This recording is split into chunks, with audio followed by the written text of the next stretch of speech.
The CBS Radio Mystery Theater presents...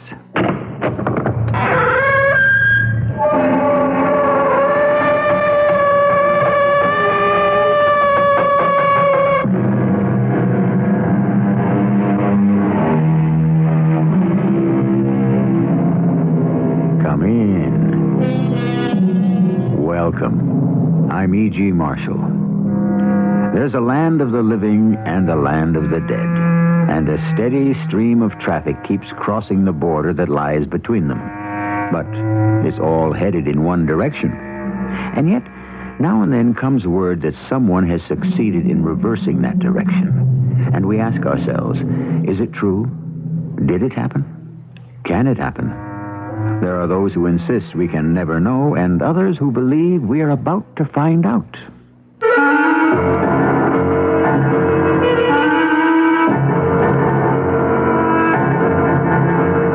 Our mystery drama, The Lazarus Syndrome, was written especially for the Mystery Theater by Sam Dan and stars Mandel Kramer. I'll be back shortly with Act One.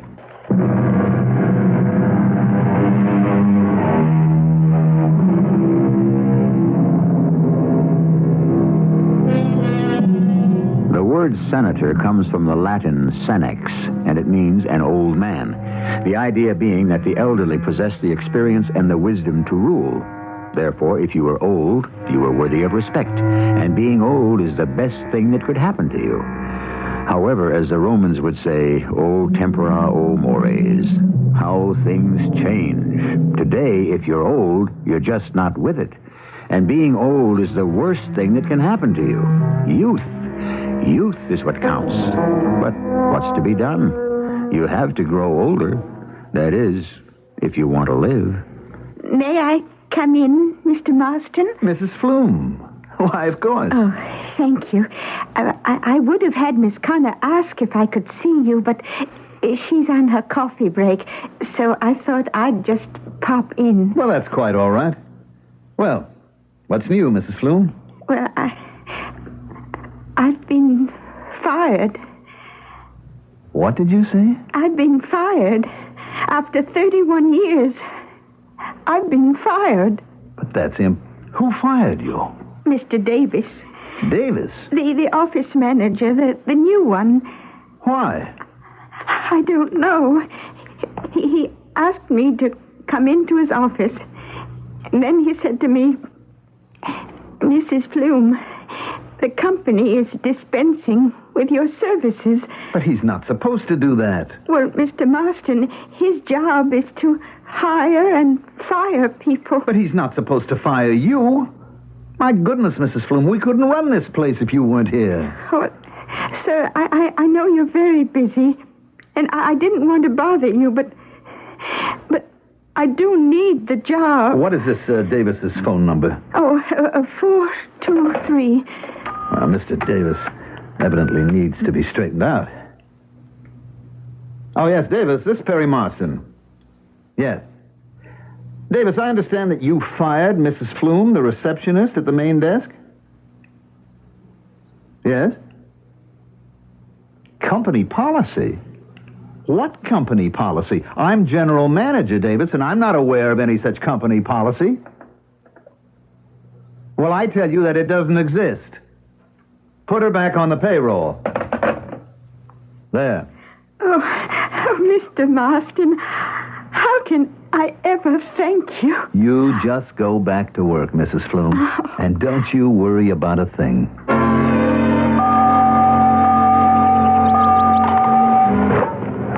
Out! Yeah. Okay. Ready? Ready?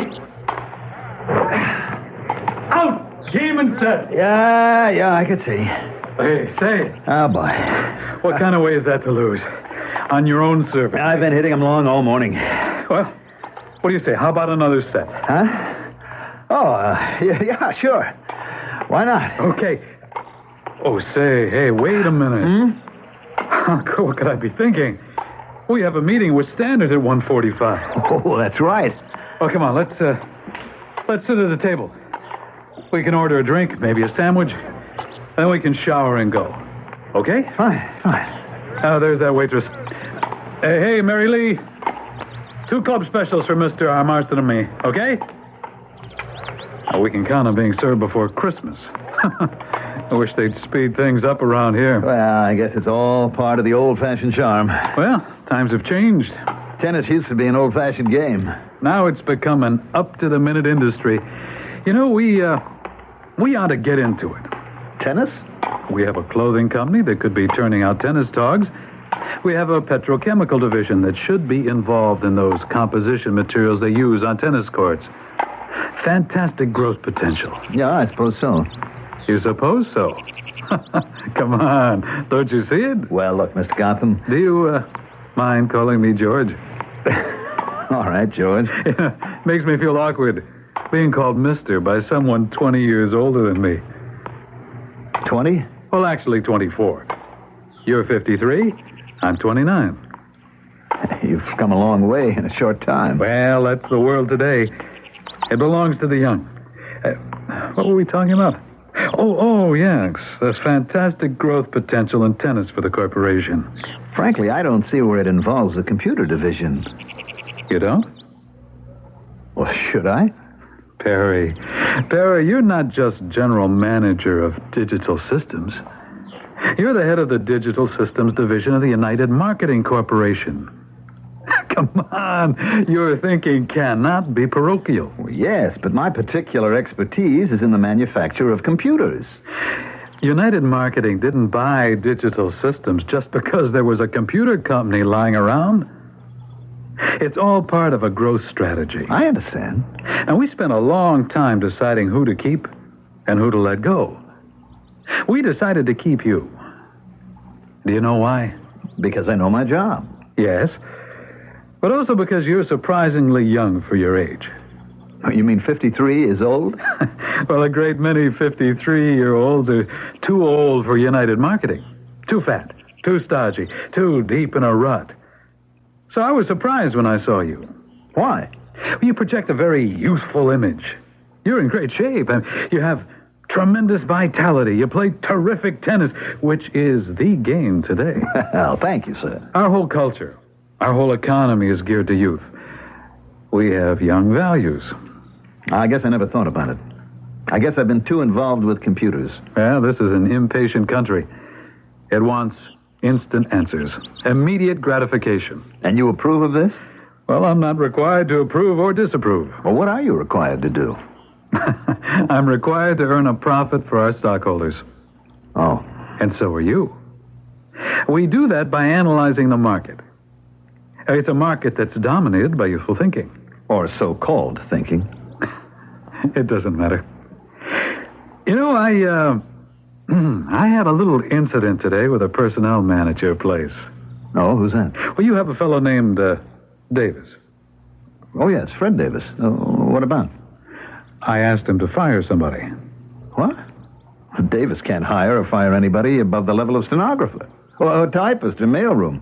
I mean, that kind of job. Mm-hmm, I know that. Anyhow, a week ago or so, I said to this Davis, I want you to fire that main floor receptionist. And just the other day, there she still was at the desk. Oh? He said that he did fire her, but that you had rehired her. That would be Mrs. Flume. Oh, whoever she is. I want her out of here. What do you want with my poor receptionist? I told you. I want her out. But why? She knows the company inside out.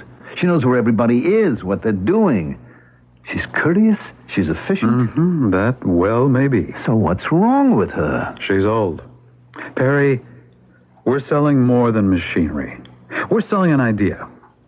We're the newest, most progressive outfit in the market.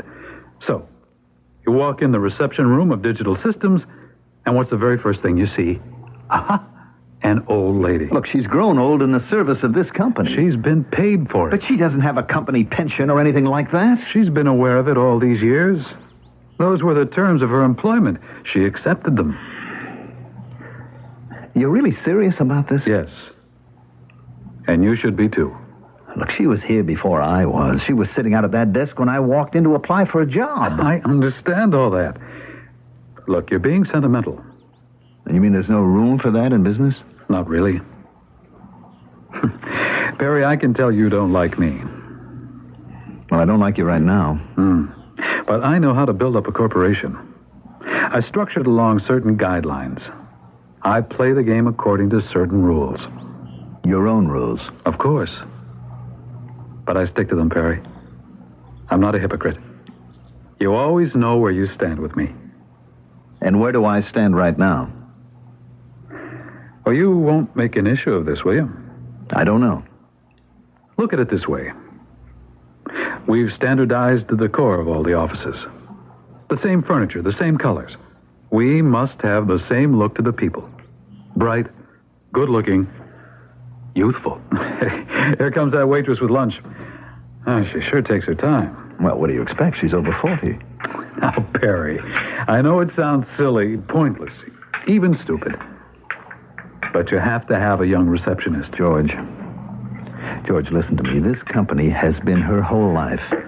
Her husband died many years ago. She never had any children. She should have. She never remarried. Perry, you're blowing this thing up out of all proportion. Now, you know what you have to do. And don't let it ruin our lunch.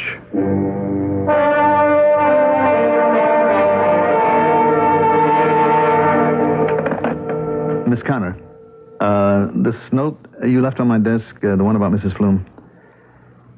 Yeah, now look, the idea is she wants to know when I'll be in, so that she can see me. The fact is, there just is no point in my seeing Mrs. Flume, so you just tell her, okay? I mean, just get me out of it gracefully, will you? Oh, youth.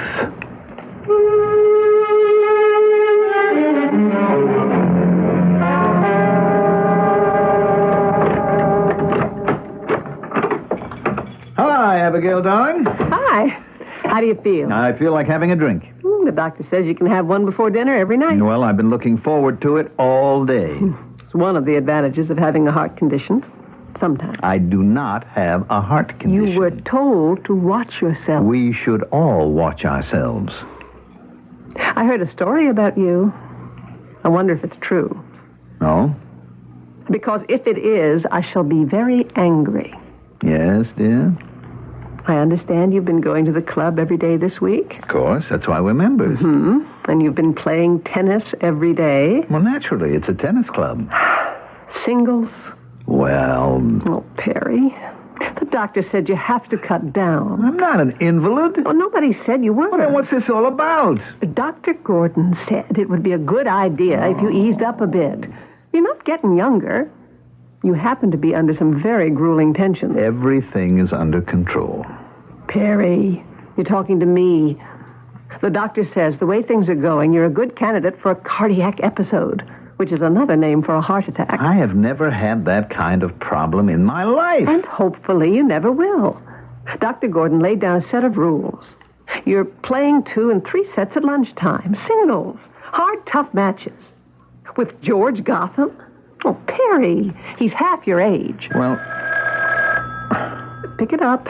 It's for you. How do you know? It's exactly 6:30. I told her you'd be home. You told who? This very nice elderly lady. She's your receptionist, Mrs. Flume. She wants to talk to you. Look, I know. Abigail, please, tell her I'm not home. She said it's very important. I understand, but just tell her I'm not home. You want me to lie to her? Tell her I had to fly to Chicago. I'm not going to tell her anything. Somebody has to answer the phone. I don't have to. It isn't for me. Abigail, I just want you to do me this favor. Now, please get me off the hook. Oh, there's a hook? What kind? Oh, it's nothing. Then talk to her. All right, I will. Hello? Hello? No one on the line. I guess you thought there was no one home. But she'll call again. What's it about? I don't want to discuss it. It's not important. Well, then why is your face flushed? Who says it is? I'm looking at you. Let me feel your pulse. Oh, Abigail, stop now. But this is what Dr. Gordon said to look out for. Do you have any pain? I am all right. I am perfectly all right. Well, why are you breathing so hard? Look, if you'll just let me sit down for 1 minute, I'll be fine. I'll be perfectly fine. Maybe he will, will, maybe he won't. But he's not alone, is he? There are so many of him in our society. The cool, efficient men of affairs. Capable, competent, seemingly without nerves. But that's all on the outside. As you know, it is the purpose of the second act to peel away some of the protective layers and examine what lies within, which we shall do shortly.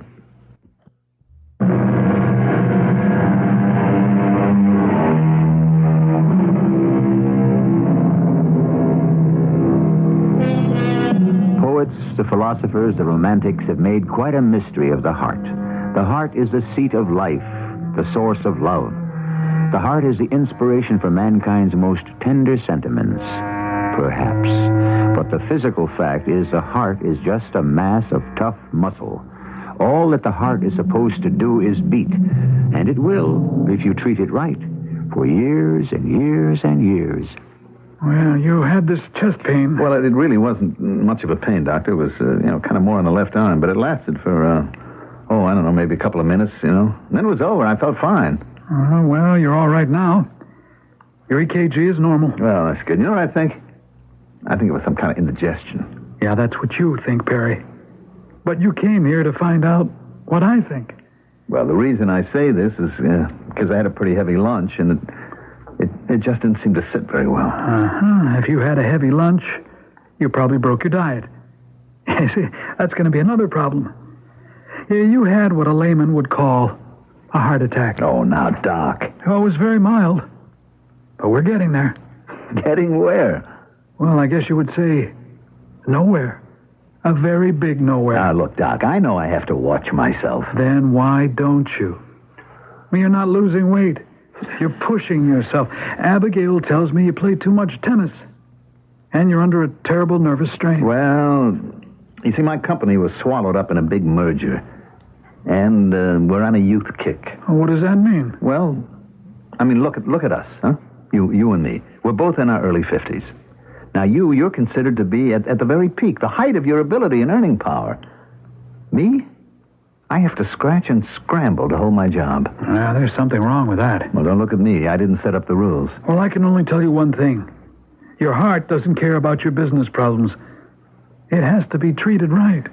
Look, all these things sound very wise here in your office. Away from the strains and all the stresses. But I'm out there in the trenches, Doc. And I have to fight that daily battle. If your job is that destructive, quit. Yeah? And where will I get another one? Well, if you don't lead a more sensible and moderate life, you won't need any job at all.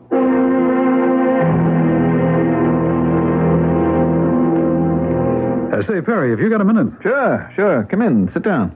Look, are you free tomorrow for lunch? Well, tomorrow's Saturday. Gee, I don't know if Abigail has us down for anything. I don't think so. But I guess I better be free, huh? Say, you make me sound like Simon Legree. You have a lot in common. Our petrochemical division has come up with this tennis court surface. An outfit called Worldwide Resorts is building one hotel after another with lots of courts. Now, we have a chance for some real sales. Mm-hmm. Now, where do I come in? Worldwide Resorts is two brothers, Tom and Harry Hickman. They're both tennis nuts. So I arranged a match. The two of us against the two of them at the club. Oh. Well, the idea is to show them we just don't sell tennis courts. I mean, we're tennis bugs ourselves. We give it that real love and affection. Okay? Yeah, but I hope this heat wave breaks, that's all. Come on, Perry. You mean you're going to let a little hot weather bother you? You must be getting old.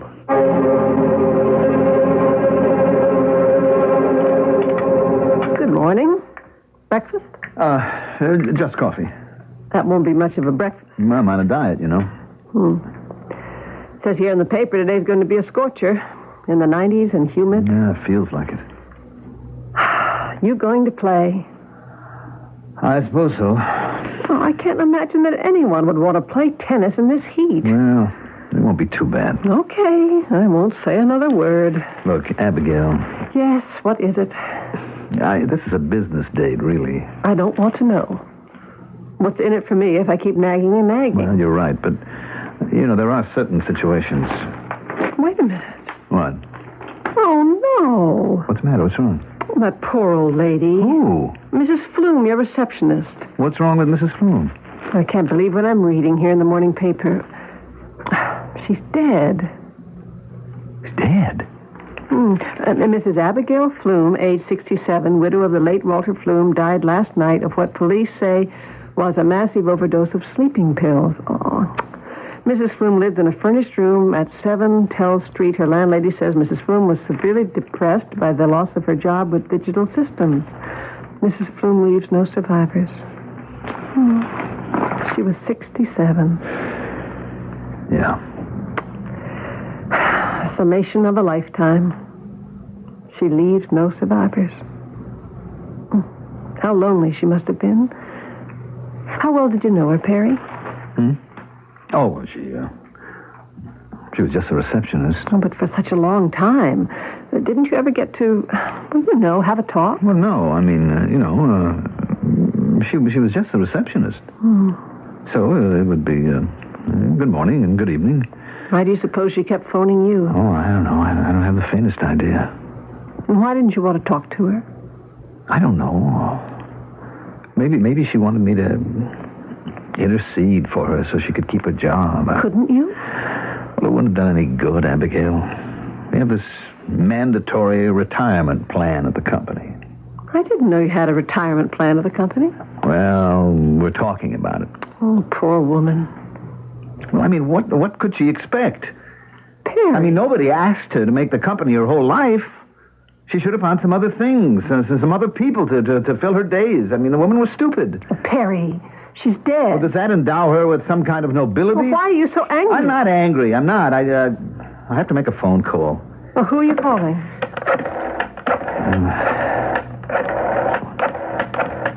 Who are you calling? I'm calling George. Hello? George? I guess you're up, aren't you? Is that what you called me to ask? Is the match still on this morning? Why wouldn't it be? Well, it's going to be one of those days, George. One of which days? You know, hot and humid. What does that have to do with anything? Say, I'm glad you called. Do you think you can get there a little early so we can really warm up? Well, yeah, I guess so. Great. See you in about an hour. Sure. We're gonna kill him.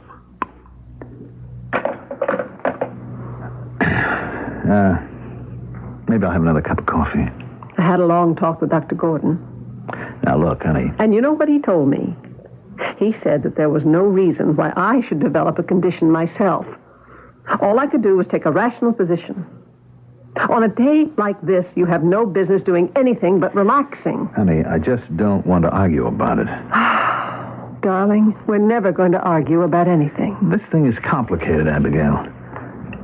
I just have to come to grips with it. But timing is going to be essential. That sounds very logical, but what does it mean? All right, now listen. We're going to have the new AX99 on the market in less than a month now. Now, that's my baby, and everybody knows it. We're going to set fantastic sales records. Then my position will really be secure. You mean it isn't secure now? Well, when you work for a large corporation, your position can never be secure. But didn't you just say that with this new AX99 that your position would be really secure? Well, these things are relative. Oh, I understand. Well, I'm glad you do. I understand that sooner or later one thing is bound to happen. You're going to be fired. That's one of the rules of the game. Except it isn't a game. It wasn't a game for poor Mrs. Flume. It's getting late. Is there gas in the station wagon? Oh, Perry, don't go. I thought you said that we were never going to argue anymore. I'm sorry. I have to go, Abigail. I just have to.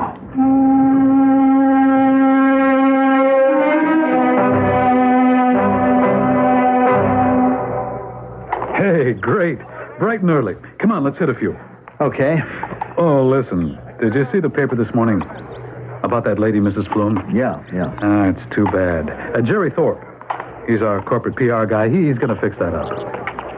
He's going to fix what? Is he going to bring her back to life? No. He's going to get a follow-up and sort of change the thrust of the article. What's that mean? Well, it says she lost her job at Digital Systems. It sounds as if she was fired. She was. Well, that's not a good image. It points us up as some heartless corporation that fires poor old ladies and drives them to suicide. Well, aren't we? And don't we? Yeah, but we don't have to emphasize it. Well, what do we do about it? Jerry Thorpe will sort of create the impression that she really wasn't fired. That she wasn't? No. Actually, she felt it was time to retire. Oh. And once she took that step, she just sort of pined away. Mm-hmm. Only that isn't true. Yeah, but who knows that? I do. And you do. And Fred Davis does. Sure. But we're not going to tell anybody. Now, come on. What do you say we get started? Sure. One thing about these two guys, the Hickman brothers, they expect you to play to win. Sure. If we beat them, that's the best way to ensure getting the order. So let's sharpen up, partner. We have to go all out.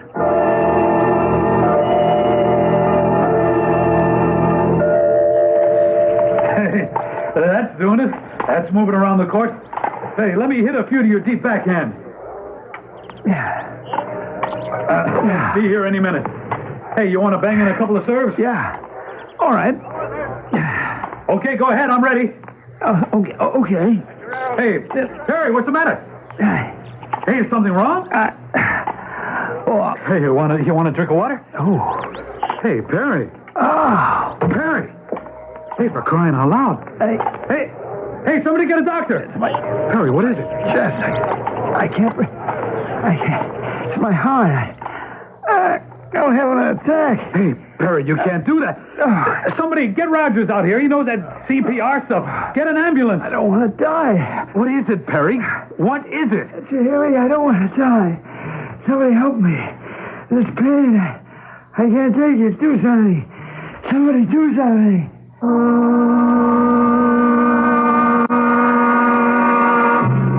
And suddenly it can all come down to this. No matter how rich, how smart, how powerful, how important you may be, something inside you, a little tube, or muscle, or nerve, strains, breaks, or just doesn't function. And you're on that frontier. You're on the border between life and death. Suddenly, which way you go will depend on the kindness and competence of strangers. I'll continue with Act 3 shortly.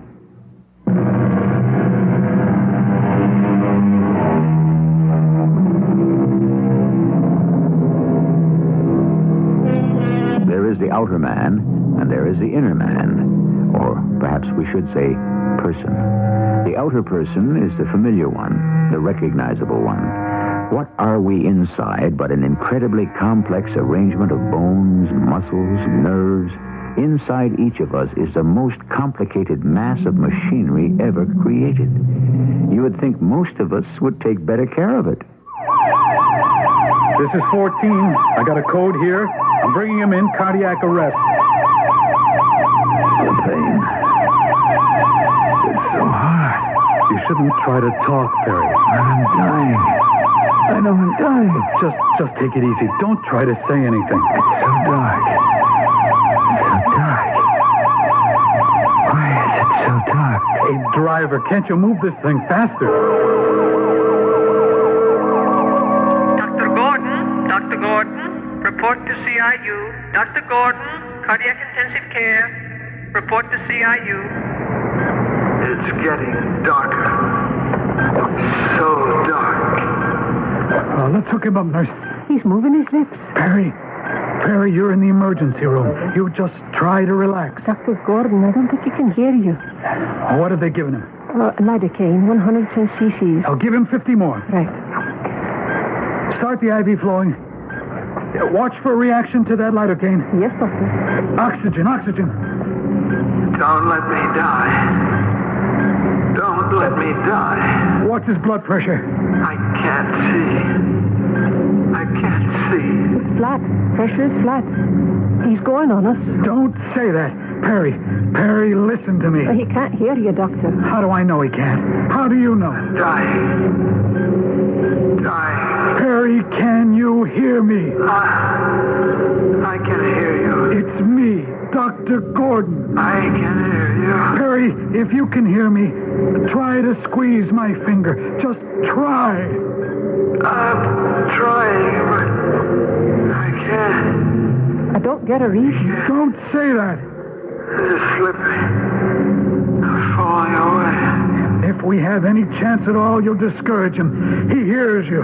He hears everything. I'm going. 50 cc's more of that lidocaine, nurse. Yes, Doctor. Perry, don't give up.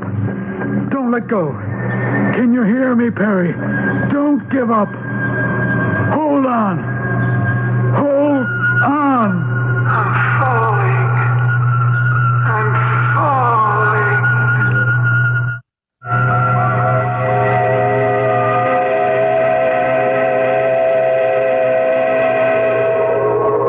Oh. What happened? What happened to the pain? I feel marvelous. Doctor, I feel marvelous. Hello, Mr. Marston. Mrs. Flume. Yes, But you're dead. of course. And so are you. I'm dead? Look around you. Did you ever see anything so beautiful back on Earth? Earth? The other world. No. I never did. Oh, such colors. Such glorious colors. And peaceful. How peaceful everything is. Yes. Such a wonderful feeling. I feel I want to make you welcome. Welcome, Mr. Marston. Oh, I want to stay here. Oh, you will. You will. I want to be part of this. What a feeling it is. Just joy. Just love. Yes. Everyone who loves you is here. Mrs. Flume, forgive me, please, for not helping you. I don't remember that. But I do. And soon you won't either. I should have helped you keep your job. It doesn't matter. Whatever we did before doesn't matter now. But, All that matters is love. yes, love. I feel so much love. Those of us who loved each other before still love each other here forever. Oh, I loved you so much. You loved me, Mrs. Flume? Oh, yes. Yes. I never knew that. I loved you because you cared about me. Please, Mrs. Flume. Every day would start for me when you said, "Good morning, Mrs. Plume," with that smile and that sparkle in your eye. Please. It would begin beautifully and end beautifully when you would say, "Good evening, Mrs. Plume." Oh, you cared. They weren't just empty words, meaningless greetings. I feel so badly. Oh, you can't feel bad. Not here. Here you can only feel at peace. You can only know joy. I could have saved you. I didn't. But you paid for it with worry and sorrow. It broke your heart. That's what happened to you. Your heart just broke. Yes. They don't understand these things down there. They call it cardiac arrest and so many other names. But what happens is that the heart just breaks. Yes. It just breaks. But here, it's mended. Everything is mended. Welcome. Oh, welcome, Perry. Mother. Mother. Yes, Perry. Yes, child. Mother, you look so beautiful. Oh, Perry, you became such a handsome man. I always knew you would. Mother, we'll never be separated again. Of course not, child. Dad?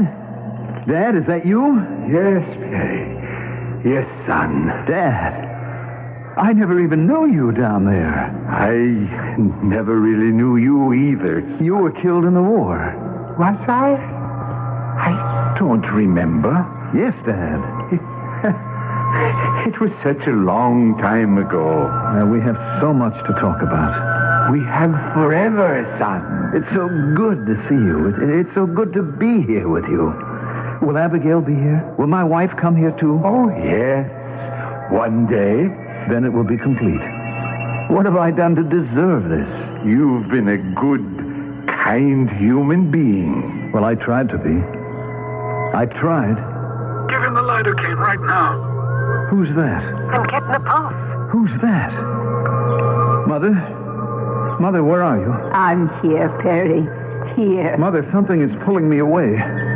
I'm being pulled away. Getting a stronger pulse. Mother? Dad? Mrs. Flume? Hold on to me. I'm being pulled away. See, he's trying to talk. It's a miracle. He's coming back. I don't want to come back. I want to stay here. See, we didn't really lose him. I don't want to come back. Mother, where are you? Dad, where are the colors?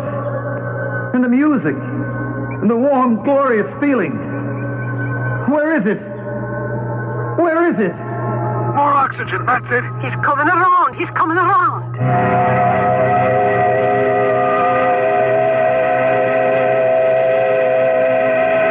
These sounds. The noise. Where am I? Oh, good Lord in heaven. He's back with us. Hello, Perry. Dr. Gordon? Yes. Yes, it's me. Where? Where's what? Nothing. Oh, you had a very rough time. Rough? I know it's hard to talk. You must be very sore. You had an oxygen mask over your face. You had an airway going down your throat. We had to pin down your tongue. My left side hurts. I know. But you're going to be better. Will I? Oh, yes. You're improving every second. You need lots of rest, starting right now. Lots of rest.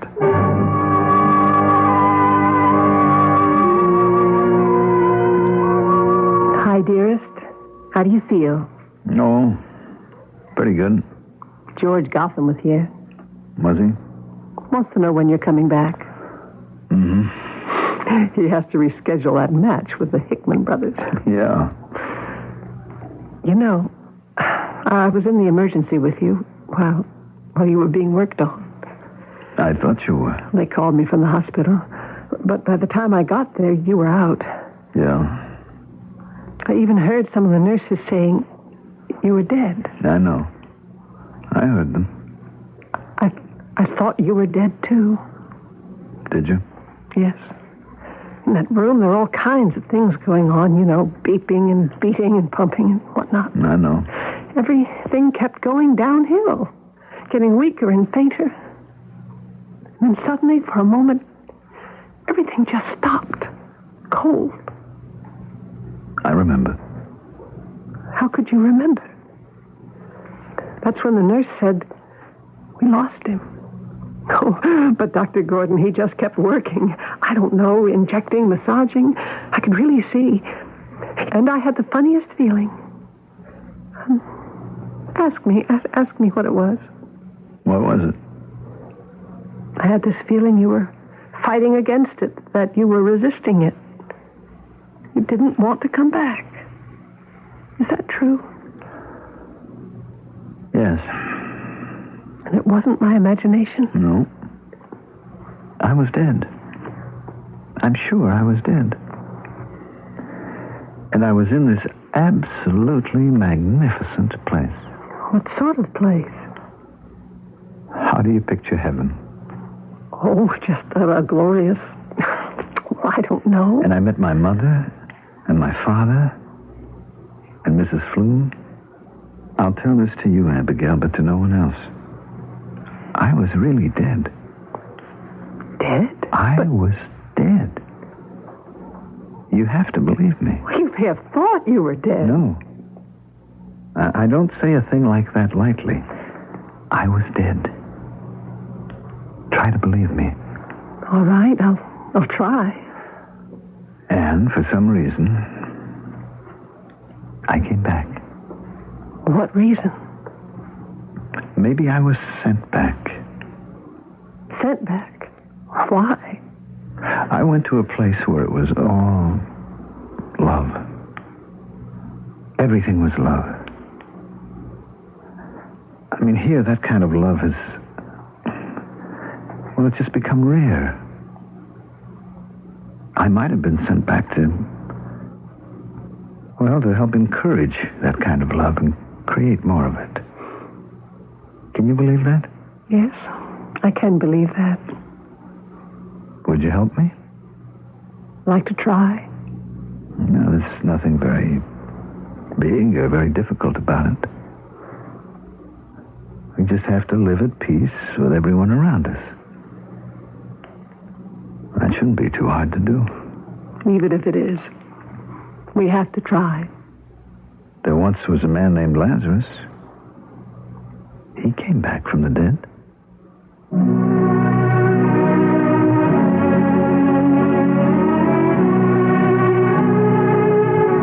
Yes, and he may not have been the only one. More and more, doctors, nurses encounter situations where patients are actually clinically, legally, medically dead. And for some reason, they revive and return. They tell of marvelous things that have happened to them. It has happened often enough for doctors to take note of it and to give it a name, which, appropriately enough, happens to be the Lazarus Syndrome. I, too, shall return.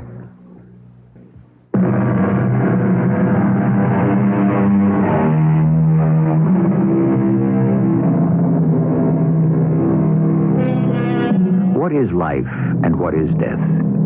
Is it a continuation? Are we on some infinite journey, and is this life a stage along the way? The sophisticated scientist looks at the stars through his modern instruments. The unlettered savage stares at the heavens with his naked eyes. The scientist may see more facts, but does he really know more of the essence of existence? Our cast included Mandel Kramer, Lloyd Batista, Ann Williams, and Bryna Rayburn. The entire production was under the direction of Hyman Brown. This is E.G. Marshall inviting you to return to our Mystery Theater for another adventure in the macabre. Until next time, pleasant dreams.